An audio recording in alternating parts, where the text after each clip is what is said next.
Businessman था। उसका अपनी जिंदगी में सिर्फ एक ही लक्ष्य था, अपने बिजनेस को पूरी दुनिया में फैलाना। हालांकि उसका बिजनेस कई शहरों और देश विदेश में फैला हुआ था, मगर सिर्फ इसी बात से उसे संतोष नहीं था। वो अपने बिजनेस को आसमान की बुलंदियों पे देखना चाहता था। वो चाहता था कि दुनिया के हर कोने में उसका बिजनेस हो, और इसी वजह से वो रात और दिन एक कोल्हू के बेल की तरह अपने व्यापार को आगे ले जाने के कार्य में व्यस्त रहता। उसके परिवार में उसकी एक बूढ़ी माँ, पत्नी और 2 बच्चे थे। इस दुनिया का सबसे बड़ा बिजनेसमैन बनने का उस पर जुनून सवार था, और इस जुनून के चलते वह अपने परिवार की छोटी छोटी खुशियों में कभी शामिल नहीं होता, ना ही अपनी माँ के साथ समय बिताता और ना ही अपने बचपन के दोस्तों से मिल पाता। ऐसा नहीं था कि उसे अपने परिवार से मोहब्बत नहीं थी या वो अपने परिवार से जानबूझकर दूर रहता था। बस उसे अपनी कामयाबी से प्यार था। वो खुद को आसमान की बुलंदियों पर देखना चाहता था। दुनिया को जीतने का उसका मकसद उसे कभी सुकून से सोने नहीं देता, ना ही जीने देता। अपने इसी ख्वाब को पूरा करने के लिए वो महीनों अपने परिवार से दूर रहता, और इसी बीच एक लंबी बीमारी के चलते उसकी माँ का स्वर्गवास हो जाता है। अपनी 18 साल की उम्र से लेकर 65 साल की उम्र तक उसने सिवाय अपनी तरक्की के किसी को वक्त नहीं दिया। उसे जन्म देने वाली जननी, उसकी माँ के आखिरी वक्त में भी वो उसके साथ नहीं था। वो कहते हैं ना, इस दुनिया की सारी बुलंदियों को छोड़कर हमें एक दिन उस परमात्मा के पास जाना होता है, जो एक ऐसा सच है जिसे हम सब जानते तो है मगर मानते नहीं। उस बिजनेसमैन के साथ भी ऐसा ही हुआ। एक दिन दिल का दौरा पड़ने की वजह से उस बिजनेसमैन की मौत हो गई और परमात्मा ने उसे अपने पास बुलवा लिया। अब जब कि उस परमात्मा ने उसे अपने पास बुलाया तो उसके भी अपने कुछ कायदे थे साहब। परमात्मा जो सब कुछ जानता है। परमात्मा ने उस बिजनेसमैन से एक सवाल किया जिसके उसे 4 जवाब देने थे। परमात्मा का सवाल था, मैंने तुम्हें इतनी खूबसूरत दुनिया में कुछ नायाब रिश्तों के साथ भेजा था, बताओ तुमने वहां क्या किया। पहला जवाब, दिन और रात मेहनत की, सिर्फ और सिर्फ मेहनत और कुछ नहीं। दूसरा जवाब, अपने परिवार को दुनिया की सारी खुशियां खरीद कर दे दी। तीसरा जवाब, अपने बिजनेस को आसमान की बुलंदियों तक पहुंचा दिया। चौथा जवाब, इतना पैसा कमाया कि मेरी 7 पुश्तें बैठकर आराम से खा सकती है।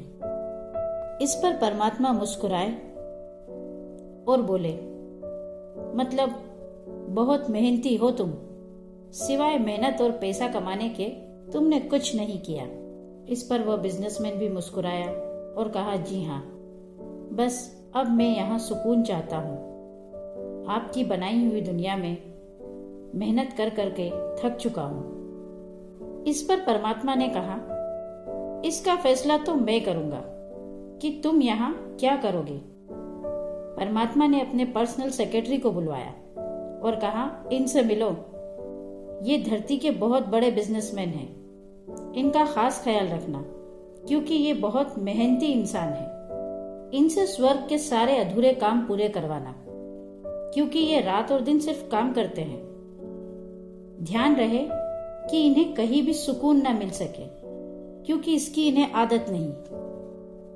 स्वर्ग में जो रोज छोटे छोटे उत्सव होते हैं उनसे भी इन्हें दूर रखना क्योंकि छोटी छोटी खुशियों में शामिल होने की इन्हें आदत नहीं। और हाँ, इन्हें हमेशा सबसे अलग रखना क्योंकि परिवार के संग समय बिताने की इन्हें आदत नहीं। एक बात का खास ख्याल रखना, इन्हें मेरे पास दोबारा कभी ना लाना क्योंकि अपने माँ बाप के साथ बैठकर या उनसे मिलकर समय बर्बाद करने की भी इन्हें आदत नहीं।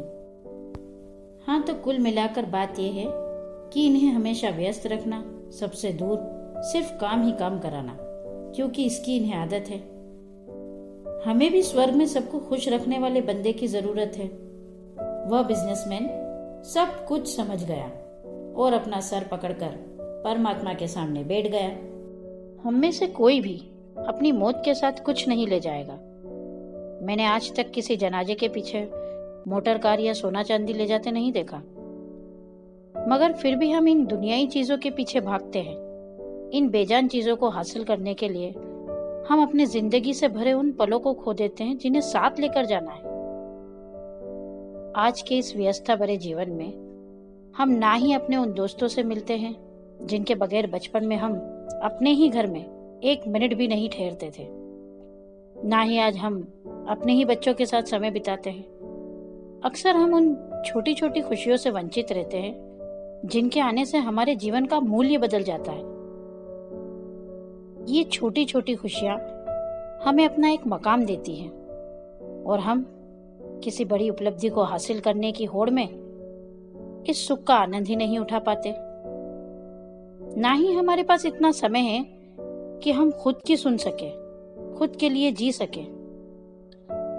आपने कभी शांत बैठकर पूरी ईमानदारी से अपने अंतर्मन को टटोला है कि आखिर आपकी अपनी खुशी किस चीज में है? किस संगीत को सुनने में है, किस किताब को पढ़ने में है?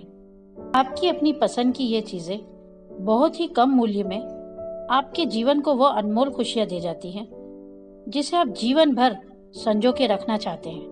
के साथ अपनी लिखी हुई कुछ पंक्तियों के साथ आप सभी से आज्ञा लेना चाहूंगी। ए वक्त, तुझे जब जब पाना था तब तब खो दिया हमने। ए वक्त, तुझे जब जब पाना था तब तब खो दिया हमने। हर लम्हा था तेरा अनमोल, हर लम्हा था तेरा अनमोल। हर बार मोल चुकाकर जीना चाहा तुझे हमने। कहाँ समझते हम तेरी कीमत, कहाँ समझते हम तेरी कीमत। तेरे हर पल को बेच जो खाया था हमने।